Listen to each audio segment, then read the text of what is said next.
తెలంగాణ రాష్ట్రం ఏర్పడ్డ తర్వాత 2014 నుంచి 18, 18 నుంచి 23 వరకు మేమే రాజులం, మేమే మంత్రులం. ఈ టిఆర్ఎస్ పరిపాలన 23 ఎలక్షన్స్ సంవత్సర కాలం ముందు ముచ్చటగా మూడోసారి మేమే ప్రభుత్వంలోకి వస్తాం, మేమే రాజ్యాన్ని వెళ్తామని చెప్పి మాట్లాడినటువంటి మాజీ ముఖ్యమంత్రి కేసీఆర్ గాని, మాజీ మంత్రి కేటీఆర్ గారు కానీ, టిఆర్ఎస్ పార్టీ నాయకత్వం కానీ గత 40 సంవత్సరాలు కాంగ్రెస్ పార్టీలో ఒక నాయకునిగా ఒక ఉన్నతమైన స్థాయిలో ఉన్నటువంటి జీవన్ రెడ్డి గారు, మేము కాంగ్రెస్ పార్టీ ఉన్నటువంటి గౌరవ ముఖ్యమంత్రి గారిని రేవంత్ రెడ్డి గారిని ఓడగొట్టడమే నా ధ్యేయమని మాట్లాడడం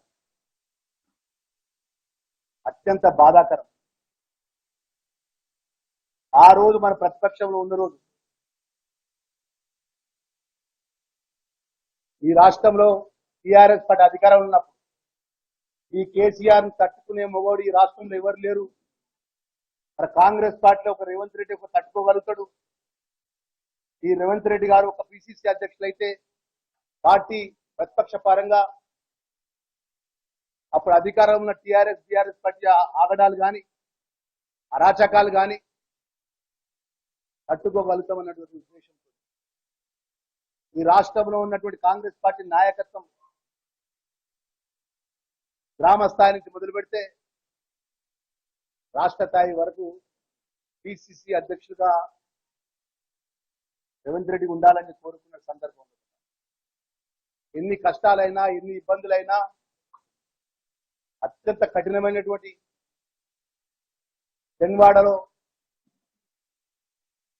డ్రోన్ ఎగ్రేషన్ అని చెప్పేసి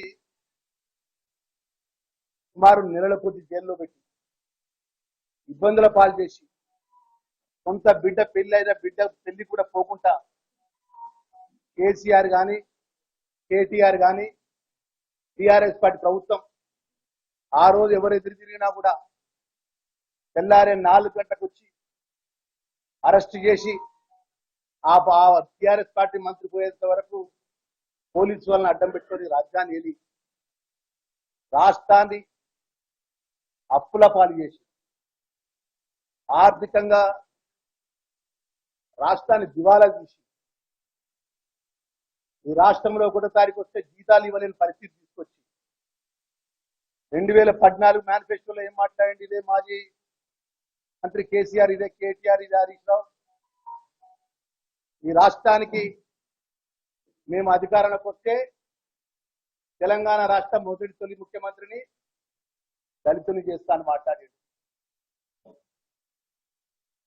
నిరుద్యోగ యువకులకు ఇంటికో ఉద్యోగం ఇస్తాను మాట్లాడాడు.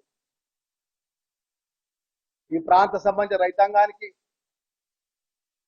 ప్రతి నియోజకవర్గంలో 1,00,000 ఎకరాలకు గోదావరికి కాలడ్డం పెట్టి గోదావరి ప్రాంతాల్లో నియోజకవర్గాలు జగిత్యాలు కానీ ధర్మపురి కానీ మన జగిత్యాల జిల్లా కానీ ఉమ్మడి కరీంనగర్ జిల్లాలో నీళ్లు వారిస్తా అని చెప్పి మాట్లాడి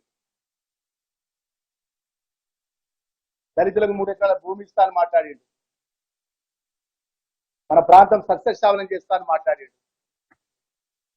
మన 2018లో ఏం మాట్లాడాడు, మేము ప్రభుత్వంలో కొత్తగా వచ్చినాం, అద్భుతాలు చేస్తాం, ఈ రాష్ట్రాన్ని అభివృద్ధి చేస్తామని చెప్పి మాట్లాడినాడు. ఈరోజు పాత్రికేయ మిత్రుల సాక్ష్యం, మొన్నటి వరకు కాంగ్రెస్ పార్టీలో ఉన్న జీవన్ రెడ్డి గారు 2014 నుంచి 18, 18 నుంచి 23 వరకు కేసీఆర్ని కానీ టిఆర్ఎస్ పార్టీని కానీ వారు విమర్శించినట్టు ఈ రాష్ట్రంలో ఎవరు విమర్శించలేదు. అటు శాసన మండలిలో కానీ ఇటు శాసనసభలో కానీ అనేక అంశాల మీద వారు ఆ రోజు ప్రభుత్వంలో ఉన్నప్పుడు వారు చేసిన ప్రజా వ్యతిరేక విధానాల మీద ఈ కేసీఆర్ అన్నట్టు ఈ కాళేశ్వరం దోచుకోవడానికే ఈ ప్రాజెక్టు పెట్టిందని అనేక వీడియోలు అనేక సందర్భాలు ఉన్నటువంటి సందర్భంలో ఏ రోజు కూడా ఊహించుకోలేదు. నేను అఖిల భారత కాంగ్రెస్ పార్టీ నాయకత్వానికి ఆ రోజు సంజయ్ కుమార్ గారు కాంగ్రెస్ పార్టీలోకి వచ్చిన తర్వాత నేను ఢిల్లీకి పోయిన, నేను శ్రీధర్ బాబు గారు ఆ రోజు ఢిల్లీ నాయకత్వం ఒక మాట అన్నది, ఈ రాష్ట్రంలో కొత్తగా ఎమ్మెల్యేలు తీసుకున్న విషయంలో అఖిల భారత కాంగ్రెస్ నిర్ణయం ప్రకారమే జరిగింది తప్ప ముఖ్యమంత్రి రేవంత్ రెడ్డి గారి పాత్ర లేదని చెప్పి మాట్లాడిన విషయాన్ని కూడా వారికి గుర్తు చేస్తున్నారు. మరి ఆ సందర్భంలో బట్ట మీ అందరికీ తెలుసు ఈ రాష్ట్ర పరిస్థితి. మరి ఆ పరిస్థితుల్లో బట్ట మరి అఖిల భారత కాంగ్రెస్ పార్టీ కొన్ని నిర్ణయాలు తీసుకుంటుంది. మరొక ఉదాహరణ నేను కూడా చెప్తున్నా. 2004లో నేను ఆ రోజు మేడారంలో అనుకున్న సందర్భంలో టికెట్ ఇస్తాను. 2004లో అలయన్స్ లో నాకు కాంగ్రెస్ పార్టీ టికెట్ ఇవ్వకుండా ఇదే కోఆపరేషన్ టీఆర్ఎస్ నుంచి అభ్యర్థిగా ఆడ నిలబెట్టిందట మేడారంలో. అంటే పార్టీ నిర్ణయానికి మేము కట్టుబడి ఉన్నాం. అలాంటి సందర్భంలో పార్టీ నిర్ణయాలు కొన్ని నిర్ణయాలు తీసుకున్న సందర్భంలో కూడా వారు రావడం జరిగింది. ఆ సందర్భంలో కూడా కాంగ్రెస్ పార్టీ సంబంధించిన కార్యకర్తల విషయంలో కానీ కాంగ్రెస్ పార్టీ నాయకత్వం విషయంలో కానీ ఇబ్బందులు ఎదురైనప్పుడు ఎవరితో మాట్లాడాలి? పెద్దవాళ్ళు పోయి వెళ్ళి నాయకత్వంతో మాట్లాడాలి, లేదా ముఖ్యమంత్రి గారితో మాట్లాడాలి. మరి ఆ విధంగా మాట్లాడకుండా ఈ రోజు నుంచి పార్టీ మారడానికి రేవంత్ రెడ్డి కారణం అని చెప్పి, కాంగ్రెస్ పార్టీ కారణం అని చెప్పి 2 సంవత్సరాల్లో పట్టినే రేవంత్ రెడ్డి గారి మీద ప్రజలు మార్పు కోరుకుంటున్నట్టే నాకు చాలా బాధ అనిపిస్తుంది. ఎందుకు మార్పు కోరుకుంటుంది? కన్న బియ్యం ఇచ్చినందుకు మార్పు కోరుకుంటుందా? పేదవాళ్ళకు రేషన్ కార్డు ఇచ్చినందుకు ప్రజలు మార్పు కోరుకుంటుందా? గ్రామాల్లో పడుతున్నటువంటి ఇంద్రమ ఇండ్లు ఇచ్చినందుకు మార్పు కోరుకుంటుందా? నిరుద్యోగ యువకులకు ఉద్యోగాలు ఇచ్చినందుకు మార్పు కోరుకుంటుందా? 1వ తారీఖున ఉద్యోగస్తులకు ఎంత ఆర్థికంగా మీరు చేసిన అప్పుకు 6,000 కోట్ల రూపాయలు అప్పు చేసే సందర్భంలో కూడా వడ్డీ కడుతూ 1వ తారీఖు జీతాలకు ఉద్యోగస్తులకు జీతాలు ఇస్తుంటే మార్పు కోరుకుంటుందా?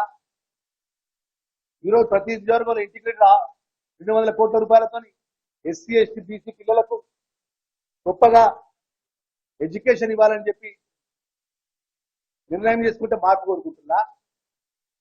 ఏ రోజన్నా వెల్ఫేర్ పిల్లలు చదువుకున్న పిల్లలకు వారు చేసే భోజనం ఛార్జీలు పెంచాలి, వారు చేసే కాస్మెటిక్ ఛార్జ్ పెంచాలని చెప్పి ఎన్నడన్నా టీఆర్ఎస్ పార్టీ కానీ టీఆర్ఎస్ ఇప్పుడు వచ్చే కేటీఆర్ కానీ ఎన్నడన్నా ఆలోచించిందా అని చెప్పి అంటున్నా. ఈరోజు 200% ఎస్సీ హాస్టల్లో పిల్లలకు, బీసీ హాస్టల్లో పిల్లలకు, మైనార్టీ పిల్లలకు మరి గొప్పగా డైట్ ఛార్జెస్ పెంచి ఈరోజు మీకు తెలుసు ఈ రాష్ట్రంలో నిరుద్యోగ యువకులకు మీరు నోటిఫికేషన్లకు పరిమితం అయితే హైదరాబాద్ నడిపోతున్న ఎల్బీ స్టేడియంలో గౌరవ ముఖ్యమంత్రి చేతుల మీదుగా గ్రూప్ 1 కానీ గ్రూప్ 2 కానీ గ్రూప్ 4 కానీ టీఎస్సీ టీచర్స్ ఉద్యోగాలు కానీ నియామక పత్రాలు ఇచ్చినందుకు మార్పు కోరుకుంటున్నా అంటున్నా నేను. ఈ జిల్లాకు సంబంధించినటువంటి కాళేశ్వరం ద్వారా మన ఉమ్మడి కరీంనగర్ జిల్లాకు మేలు జరిగే విషయంలో బట్ట కేటీఆర్ దొరగారి నీళ్ళు పట్టుకుపోతాడు, కేసీఆర్ దొరగారి నీళ్ళు పట్టుకుపోతాడు, హరీష్ రావు దొరగారి నీళ్ళు పట్టుకుపోతాడు. ఎందుకు మాట్లాడలేదని అంటున్నా ఈ సందర్భంగా నేను. అంటే ఇప్పుడే ప్రెస్ మీట్ లో చెప్పిన నాకు కేసీఆర్ అత్యంత ఆప్తుడు, టీఆర్ఎస్ పార్టీలో ఉన్న వాళ్ళంతా నాకు ఆప్తులు, స్నేహితులు. నా మీద ఓడిపోయిన ఈశ్వర్ కూడా స్నేహితుడు అని చెప్పి మాట్లాడు. మాకు కూడా కొద్దిగా బాధ అనిపిస్తుంది. ఒకటే పార్టీని నమ్ముకుని ఒకటే జెండా నమ్ముకుని ఈరోజు నాలాంటి సామాన్య కార్యకర్త యథార్థమైన విషయం చెప్తున్నా. మేము పిసిసి అధ్యక్షుడుగా ఉన్నటువంటి అప్పుడు జిల్లా కాంగ్రెస్ అధ్యక్షుడుగా ఉన్నప్పుడు రేవంత్ రెడ్డి గారితో చెప్పిన, అన్న 9 నెలలు ఎలక్షన్స్ ఉన్నాయి, నా మీద అభ్యర్థి మంత్రిగా ఉన్నాడు, నా దగ్గర డబ్బులు లేవన్నా, ఎలక్షన్ కొట్టాడే శక్తి లేదన్నా, తెల్ల షర్టు తెల్ల ప్యాంట్ తప్ప నా దగ్గర ఏం లేదు, 3 సార్లు 4 సార్లు